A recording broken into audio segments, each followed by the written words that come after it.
The sun blazed overhead as Emily Carter adjusted her worn-out sun hat and stepped into the luxurious showroom of Premier Motors, the most high-end car dealership in the city. The air smelled of leather and money.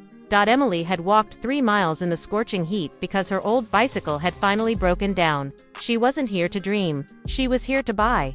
From behind a shiny desk, Daniel Whitmore, a salesman with slicked-back hair and a Rolex flashing under the lights, eyed her with a smirk. "Can I help you, ma'am?" His tone dripped with arrogance.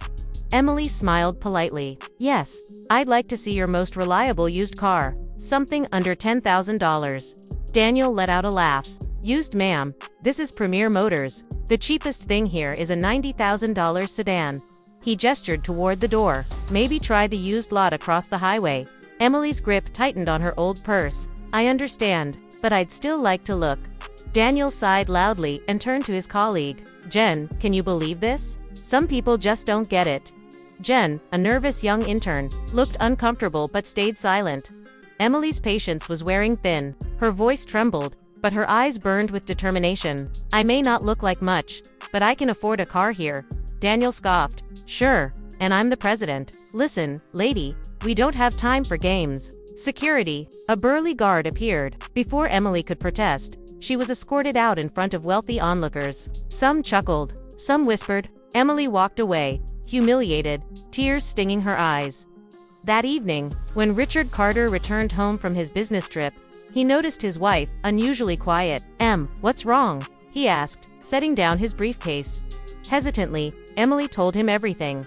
Richard's expression darkened. A self-made millionaire who had built his empire from scratch, he despised arrogance more than anything. He pulled out his phone. "Don't worry, love, I'll handle it." Emily shook her head. "Richard, it's not worth it."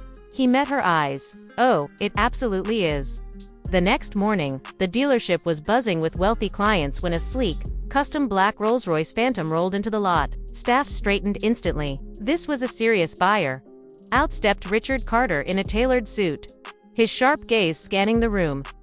The manager, Mr. Harrington, rushed forward. "Sir, welcome to Premier Motors. How can we assist you today?" Richard didn't smile. "I'm here to see Daniel Whitmore." Daniel's face lit up when he heard the name Carter. He hurried over, grinning. "Mr. Carter, an honor. What can you threw my wife out yesterday?" Daniel froze. His smile collapsed.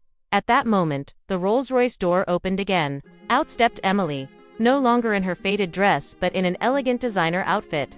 Her hair perfectly styled, confidence radiating from her. The entire showroom fell silent.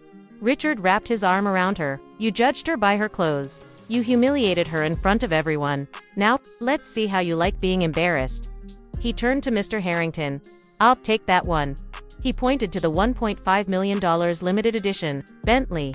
Daniel's eyes widened. This was the biggest commission of his career. But then Richard added, "But not from him. She gets the sale." He pointed to Jen, the nervous intern. Jen's jaw dropped in shock. "Mr. Carter, please Daniel, STAMMERED." Richard cut him off coldly. "Oh, and one more thing. Fire him, or I take my business and my entire network's business elsewhere." Mr. Harrington didn't hesitate. "Daniel, pack your things." As Richard and Emily drove off in their new Bentley, she shook her head with a faint smile. "You didn't have to go that far." Richard grinned. "Yes, I did. The world needs more people like you, and fewer like him." Back at the dealership, Jen was promoted. Daniel, he was last seen applying for a job at the used car lot across the highway. And Emily, she still drove her old car most days because true wealth isn't about what you own, but about the kindness you show.